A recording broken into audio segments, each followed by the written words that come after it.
poder entender qué son las contrataciones con el Estado, debemos tener en cuenta que las contrataciones con el Estado se rigen bajo el texto único ordenado de la ley 3225, que establece los criterios y la normativa para aplicar dentro de las contrataciones públicas o las contrataciones con el Estado. Debemos tener en cuenta que las contrataciones públicas es un mundo donde dentro de ellos, un universo, por no decir, dentro de ellos se encuentran las contrataciones con el Estado, en la cual se rigen bajo el texto único ordenado de la ley 3225. Entonces, debemos tener en cuenta que esta normativa establece los principios de las contrataciones con el Estado, la normativa y aquellos puntos esenciales en las cuales se pueden implicar las excepciones de quienes pueden contratar con el Estado, quienes no pueden contratar con el Estado, qué procedimiento de selección se puede realizar si se quiere adquirir un bien, si se quiere prestar un servicio o se quiere realizar la ejecución de una obra. Entonces, el texto único ordenado de la ley 3225 va a establecer estas normativas en las cuales el servidor público o el funcionario público va a poner en prácticas para que se puedan materializar y se puedan satisfacer las necesidades públicas. Y aquí viene un factor muy importante. ¿Qué busca las contrataciones con el Estado? ¿Qué busca el texto único ordenado de la ley 3225? Lo que establece esta normativa es que se necesita satisfacer una necesidad de índole pública. ¿Y qué es una necesidad de índole pública? Pues aquellas que están, digamos, por ejemplo, el tema de la salud, se tiene que adquirir o comprar ambulancias para satisfacer el sector en el ámbito de la salud y se pueda atender a aquellos ciudadanos de a pie. Entonces, ahí se puede formar una necesidad de ámbito público. Entonces, debemos tener en cuenta que muchas entidades, cuando realizan el tema de sus, digamos, el tema de sus objetivos institucionales, uno de ellos es satisfacer la necesidad pública. Puede ser una empresa del Estado, en la cual dicha empresa del Estado se encarga de realizar aquellas actividades que sus objetivos dentro, institucionales son de satisfacer la necesidad pública. Así que, por ejemplo, las municipalidades o gobiernos regionales.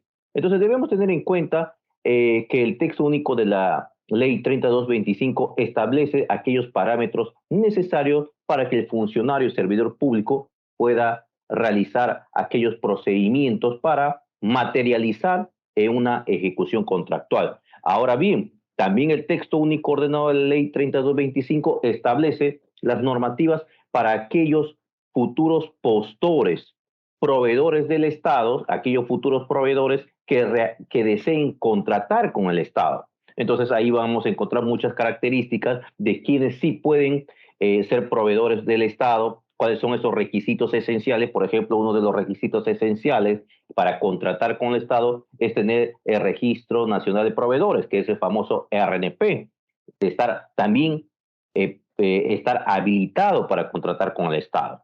Y muchos requisitos que más adelante voy a ir explicando a la brevedad, de manera general, porque digamos que en las clases en las que se pueden dictar, se podrá hablar de manera detallada, pero ahora lo vamos a hablar de manera general para que se puedan tener una idea. Siguiente diapositiva, por favor. Ahora, tenemos que tener en cuenta que en las contrataciones con el Estado existen tres etapas que van a ser fundamentales. La primera etapa son los actos preparatorios. La segunda, el procedimiento de selección. Y por último, la ejecución contractual. Ahora, en los actos preparatorios, o la fase interna es donde existe un protagonista esencial, que es el área usuaria. El área usuaria es aquella, valga la redundancia, área que va a solicitar a la entidad satisfacer una necesidad pública mediante un requerimiento. Pero ¿cómo va a materializar ese requerimiento? Pues mediante, si se tratara de contratar las prestaciones de un servicio mediante los TDRs, los términos de referencia.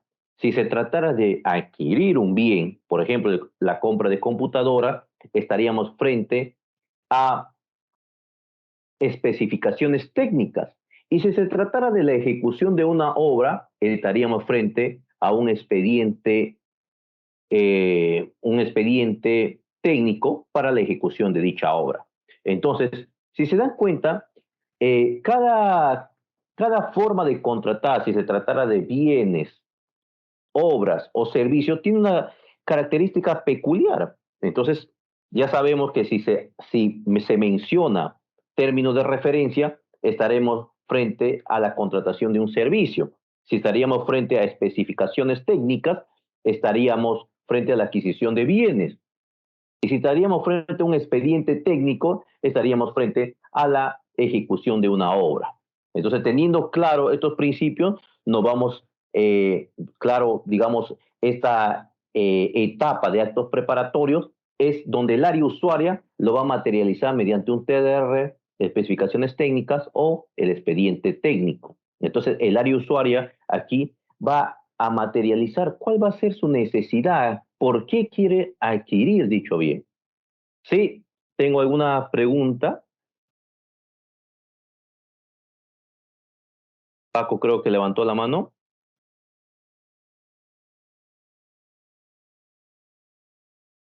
Sí, Paco, ¿tienes alguna pregunta? Pueden hacerme la pregunta, ¿no? Y hago el hincapié para que puedan realizar el tema de algunas preguntas. Bueno, eh, pueden levantar la mano y hacerme las preguntas que ustedes vean pertinentes. Entonces, como iba señalando, el tema del área usuaria juega un rol importante. ¿Por qué? Porque el área usuaria va a materializar aquella necesidad pública. Por ejemplo, el área usuaria X necesita adquirir 20 computadoras para realizar, digamos, las acciones de digitalización de documentos o mejorar la calidad del servicio para los ciudadanos de a pie. Entonces, siempre va a existir un sustento de por qué se va a contratar, por qué se va a adquirir dichos bienes. Entonces, este sustento se va a basar siempre en la necesidad de un bien público. Ahora bien, en este caso, los actos preparatorios siempre van a ser de manera interna. Aquí no se va a realizar ningún acto de manera externa. Todo se va a realizar de manera interna. Aquellas gestiones, aquella fase interna entre los funcionarios o servidores públicos. Pero, ¿cuándo se materializa de manera, digamos, externa? Cuando ya se convoca. Cuando ya se va a convocar dicho dicha contratación, ya estamos frente a la primera fase que son el procedimiento de selección. ¿Por qué? Porque en esta fase, a diferencia de los actos preparatorios que es de manera interna, en el procedimiento de selección ya van a existir los futuros postores, aquellos ofertantes que van a presentar y esto, el procedimiento de selección, vamos a dividirlo en dos, digamos, en dos clases. Los procedimientos de selección ordinarios, que muchos de nosotros conoceremos, que son la licitación, el tema de concurso público, el tema de el tema de la adjudicación simplificada, el tema de la licitación pública, el tema de la subasta inversa electrónica, pero los procedimientos de selección especiales, voy a señalar uno de ellos, que es el procedimiento de contratación directa. Entonces, y dentro de ellos tenemos, por ejemplo, también aquellos compras corporativas dentro de los procedimientos de selección especiales. Entonces, tenemos que tener claro que en esta etapa de procedimiento de selección van a existir dos tipos, dos clases, procedimientos de selección ordinarias y los procedimientos de selección especiales. En los procedimientos de selección ordinarios encontramos siempre el concurso público, la licitación pública, la adjudicación simplificada y aquellos otros procedimientos que voy a detallar en su momento. Entonces, cada uno de ellos, de acuerdo al texto único ordenado de la ley 3225, establece los procedimientos que va a seguir la entidad para cumplir con el procedimiento de selección. ¿Ok? Por ejemplo, si nos vamos a un procedimiento de selección especial, que son las contratación directa, que mucho se ha materializado en la pandemia, ¿ok? Esto se da porque existió un tipo de necesidad de manera pública para satisfacer en un momento. ¿Cuál es y estábamos en un estado de emergencia. Entonces, uno de los requisitos que establece, digamos, el texto único ordenado de la ley 3225 para una contratación directa, establece aquellos sustentos, que son varios literales, en la cual vamos a tomar de ejemplo uno de ellos. ¿Y qué sucede? ¿Cuál es la diferencia? Que en esta etapa no existe un procedimiento de selección en sí, en la cual va a existir una evaluación, pero ojo, no está, no quiere decir que no va a existir una fiscalización en el futuro, una fiscalización posterior. Ya les voy a explicar en el momento cuando estemos en la etapa de la ejecución contractual. Pero en esta etapa de procedimiento de selección vamos a estudiar cada una de las etapas, por ejemplo, el concurso público, la licitación pública, la adjudicación simplificada, y cuáles son las etapas, aquellos documentos que presenta el postor en la etapa de absolución de consultas y observaciones, en la cual debemos tener en cuenta que cuando existe esta etapa de absolución de consultas y observaciones, una consulta y una observación son temas muy distintos, ¿ok? Una consulta es cuando el ofertante señala, por ejemplo, en la adquisición de computadoras, disculpen, ¿de qué color o qué memoria es la computadora? O sea, ¿la memoria de qué es? Le está haciendo una consulta, ¿ok? Pero cuando existe una observación es porque está contraria a la normativa. Puede ser que exista solamente un proveedor que trabaje con una marca X y la entidad dice, no, yo quiero que todos mis trabajadores tengan dicha computadora de dicha marca. Entonces va a estar direccionando el procedimiento en sí y otros postores no van a poder, digamos, postular a dicho procedimiento de selección, dejando atrás a estos proveedores que también quisieran postular. Entonces, en esos temas hay que tener mucho cuidado y siempre les señalo a los funcionarios, servidores públicos, y bueno, en la parte de los futuros proveedores o estos postulantes, también existe esa asesoría. ¿Qué pasaría cuando están en la etapa de consulta y observaciones? Tal vez vienen y hacen la consulta, a uno de ustedes les señala, mire, yo estoy postulando, existen estas observaciones y estas consultas y yo quisiera saber si realmente está contraria a lo que establece la ley de contrataciones con el Estado, porque aquí señala que necesitan de la marca tal, pero yo no, yo soy un proveedor, pero no sé, o sea, yo trabajo solamente con esta marca, pero no con aquella. Entonces, es necesario que pongan la marca tal, porque solamente estarían direccionando a ciertos proveedores, o tiene que tener una característica diferencial este bien. Entonces, es ahí donde el especialista tiene que analizar y evaluar estos temas. Entonces, ¿alguna pregunta hasta este punto? Una pregunta, por favor. ¿Qué pasa Sí. si no contesta esa observación, por ejemplo, como el ejemplo que dio, de que estarían direccionando y siguen para adelante?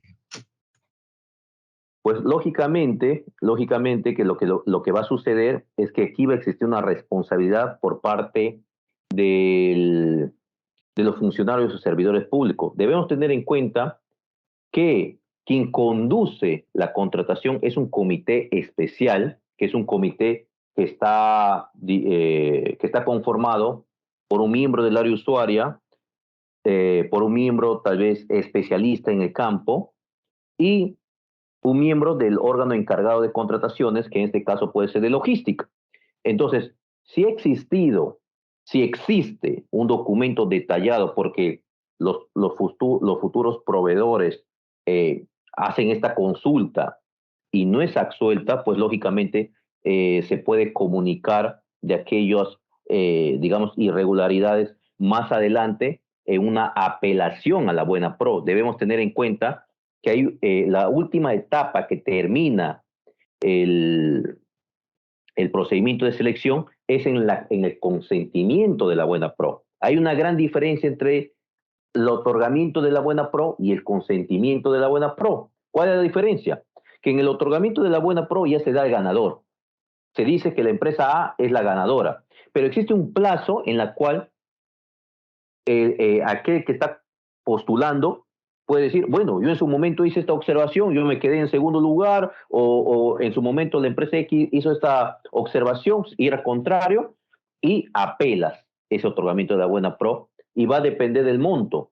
¿Y por qué digo que va a depender del monto contractual?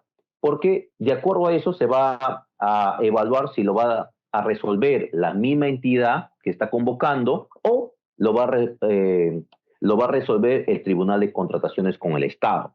Entonces, es ahí donde el Tribunal de Contrataciones con el Estado va a evaluar y va a decir, oye, acá pasó algo, tiene razón este proveedor, y le quitan la buena pro a ese ganador y se le va a otorgar a aquel que el tribunal vea que ha sustentado y tiene la base normativa legal para poder brindar esta buena pro y existe un ganador de la buena pro.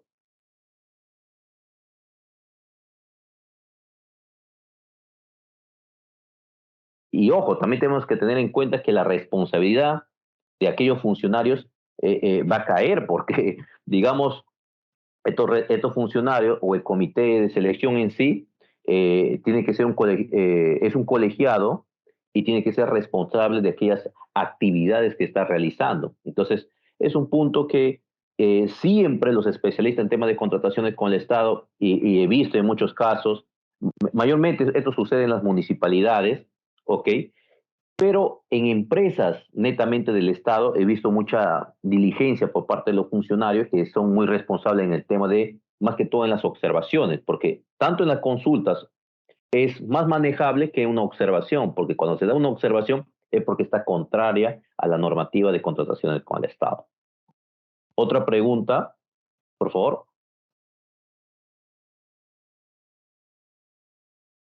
Ok, espero haber absuelto su pregunta. Bueno, ahora, dentro del procedimiento de selección, como acabo de señalarlo, esto termina cuando se consiente la buena pro. Y es claro, ¿por qué? Porque el consentimiento ya puede ser realizado por el mismo Tribunal de Contrataciones con el Estado si existió una apelación de la buena pro. Pero si ninguno de los postulantes presenta una apelación, pues lógicamente la entidad dice y da por hecho que todo está muy bien y se consiente la buena pro. Y es ahí que el ganador tiene que presentar una documentación y estaríamos frente ya a la última etapa, que es la ejecución contractual. En la ejecución contractual, este ganador de la buena pro va a tener que suscribir un contrato, como nosotros los especialistas lo conocemos, el perfeccionamiento del contrato.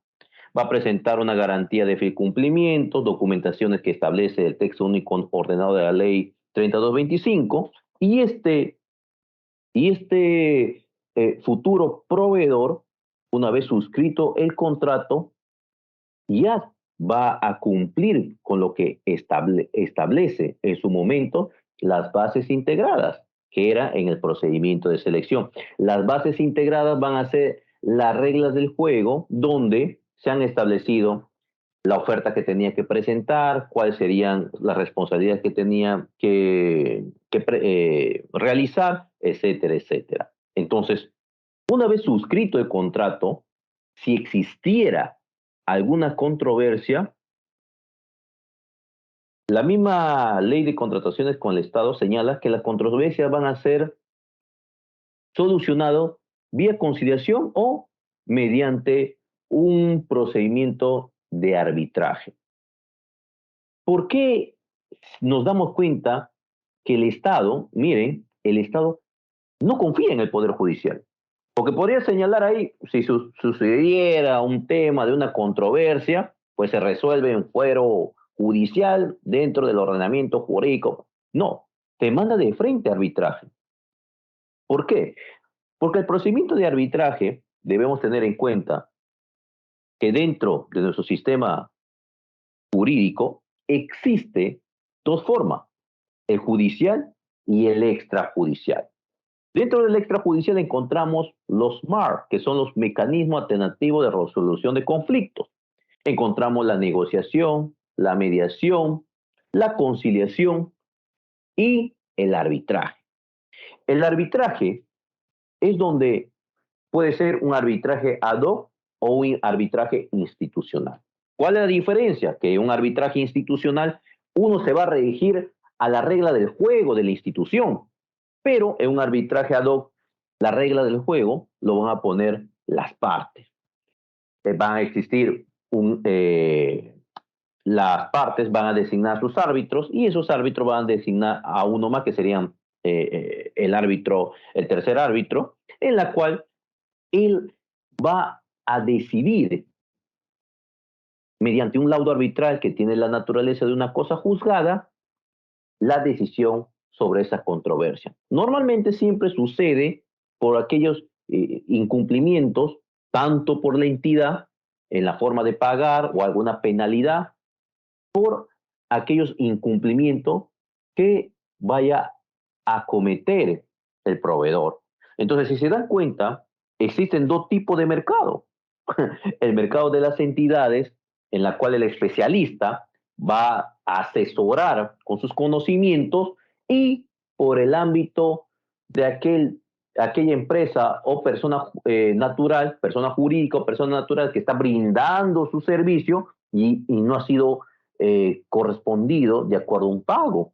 Entonces, esta persona tiene todo el deber de poder iniciar, puede ser la persona jurídica, iniciar un proceso de arbitraje en la cual lógicamente va a sustentar el por qué no le realizaron el pago de acuerdo a lo establecido.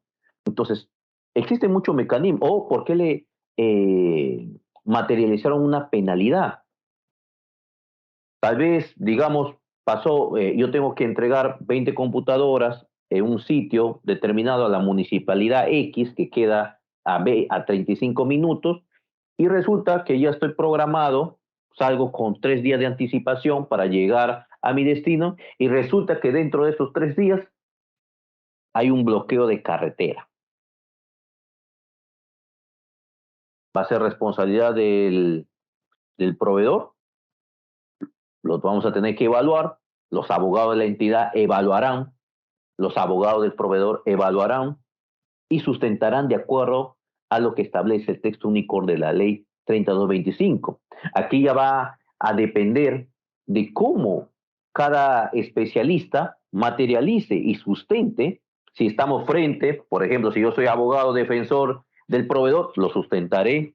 Y si yo soy abogado defensor tal vez de la entidad, lo voy a sustentar. Pero todo eso se va a materializar de acuerdo a los conocimientos que uno va a adquirir y las experiencias que uno va obteniendo durante su vida profesional. Entonces, es muy interesante el curso de contrataciones con el Estado. ¿Por qué? Porque hay un mercado muy amplio. Y ojo, como empecé esta exposición, las contrataciones con el Estado, el texto único ordenado de la ley 3225, es una parte del universo de las contrataciones públicas. ¿Por qué? Porque dentro de las contrataciones públicas encontramos las APP, las asociaciones públicas privadas, las obras por impuestos, las concesiones, el texto único ordenado de la ley 3225 y una infinidad de formas como contratar con el Estado. Cómo contratar de manera pública, si lo queremos llamar así, porque si llamamos contrataciones con el Estado, pues esta se rige bajo la ley 3225. Y como les acabo de mencionar, la ejecución contractual, esta etapa, si existe una controversia, esta se va a desarrollar en el arbitraje. Y digamos que también existen especializaciones o aquellos letrados que desean ser árbitros, pero tienen que tener conocimientos en temas de contrataciones con el Estado. ¿Por qué siempre hago hincapié en esto? ¿Por qué? Porque realizar temas de contrataciones con el Estado entre bienes y servicios es una forma, pero cuando ya estamos hablando de obras es una forma más técnica. ¿Por qué? Porque ya se está hablando de, digamos, tema de conocimiento de ingeniería. ¿Por qué? Encontramos planos, los planos, la memoria técnica y muchos de los conceptos en la cual necesitaríamos el apoyo de un ingeniero en su especialidad. Y además no estaríamos frente a un arbitraje, pues estaríamos junto a la famosa Junta de Resolución de Disputa, que es otro tema que se podría hablar más adelante. Entonces, si nos enfocamos en el texto único ordenado de la Ley 3225, podemos encontrar que existe un universo, un universo muy grande, ¿ok? Entonces, uno puede asesorar a alguien que quiere contratar con el Estado. Yo puedo ser una empresa, la empresa X, que quiere contratar con el Estado y uno le puede asesorar. También puede asesorar a la entidad que desea realizar, por ejemplo, aquellas contrataciones menores de 8 IT que no se va, que están exec de la ley de contrataciones con el Estado, pero no quiere decir que no sean supervisada por el OCE, que es el organismo supervisor de contrataciones con el Estado. Entonces tenemos que tener claro esa idea. Y para ya terminar, porque no quiero cansarlos, digamos que la ejecución contractual, perdón, en el procedimiento de selección encontramos aquel proveedor que no está contento, puede apelar a la buena pro, teniendo el sustento suficiente, como fue el ejemplo. Tal vez existió una observación y no me hicieron caso. Entonces saco ventaja de eso. O de repente yo estoy ofreciendo mis productos a un precio, una calidad muy buena, a un precio muy bueno, pero esta persona está ofreciendo de calidad mala y al precio igual que yo iba a darlo, pero a una calidad buena. Entonces, ahí técnicamente puedes sustentar, ¿no? Que no cumple el estándar. Eso ya va a depender del especialista. Y si estamos frente a una ejecución contractual, puede ser la parte en la cual vayas a arbitraje para poder sustentar o ser de la parte de la entidad. Si se dan cuenta, existen dos, en dos bandos distintos en los cuales ustedes, mediante sus conocimientos claros y precisos, podrían asesorar a una entidad o a una persona jurídica o a una persona natural que está contratando o quiere contratar con el Estado. ¿Hasta aquí alguna pregunta por parte de ustedes? Una pregunta. Yo he observado que muchos, digamos, se recontrainflan al final los costos, porque el Estado también incumple, por ejemplo, en la línea 2 del tren, que no ha entregado o no ha habilitado las servidumbres. O también, por un ejemplo sencillo, alguien tiene que entregar en diferentes zonas y esas zonas prácticamente ni existen, ¿no? O sea, dónde entregar. Entonces, la norma exige que primero que nada, antes de firmar el contrato, ya esté debidamente habilitada esos terrenos. Esa es una pregunta. Ok, estimado Washington, muy interesante la pregunta. Le comento, por eso al momento cuando un funcionario público o un responsable de la entidad va a materializar su necesidad mediante un TDR, especificaciones técnicas o un expediente técnico, este va a señalar cuáles van a ser esas reglas del juego. Y por eso existe una etapa que son las consultas y observaciones. Cuando tú ya estás postulando, porque quieres contratar. Entonces, hay muchos errores que cometen muchos asesores de empresas que quieren contratar con el Estado, que pasan mucho, digamos, no hacen muy bien el trabajo. ¿Por qué? Porque lo que tú quieres es un, digamos, un asesor en la cual te diga, mira, esto va a suceder, no tienen claro dónde se va a depositar la zona.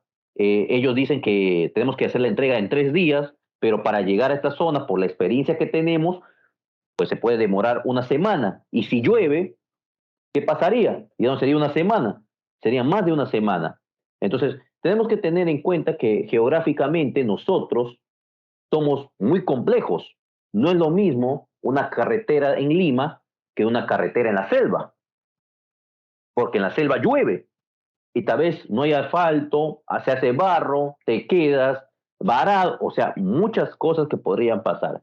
Entonces, no solamente se tiene que contratar un asesor de escritorio, sino un asesor de campo. Siempre lo digo eso. Un asesor de escritorio es muy bonito porque lo ve desde su escritorio, pero no ve la realidad más allá.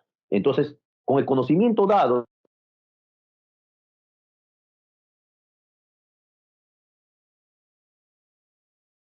¿no? Por las experiencias, pues se establece demasiado complicado para que pueda llegar a esta forma. Entonces, es ahí donde el asesor va a jugar un rol muy importante. Y también la toma de decisiones también del gerente, la que diga, mira, seguimos, tratamos, no nos hacen caso, por ejemplo, nos hemos hecho esta consulta. Disculpe, ya existe los terrenos para poder realizar, tú te arriesgas, ya es decisión de cada uno. Entonces ves el costo y beneficio. Pero si ellos te dicen, sí, ya está, no te preocupes, entonces tú te arriesgas a lo que está sucediendo y tienes todo el derecho de poder reclamar en el futuro. Oye, cuando se hicieron las consultas me dije que ya estaba todo y esto se materializó en las bases integradas. Y yo firmé el contrato teniendo en cuenta esas bases integradas. Entonces, tú has incumplido y claramente puedes ganar un arbitraje.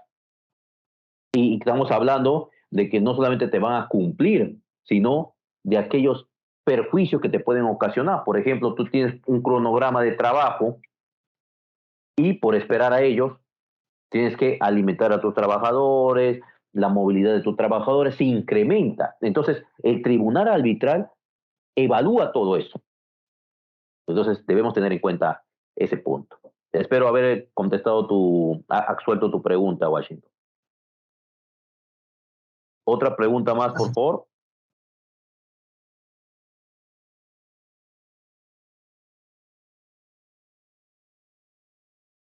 Bueno, siguiente diapositiva, por favor.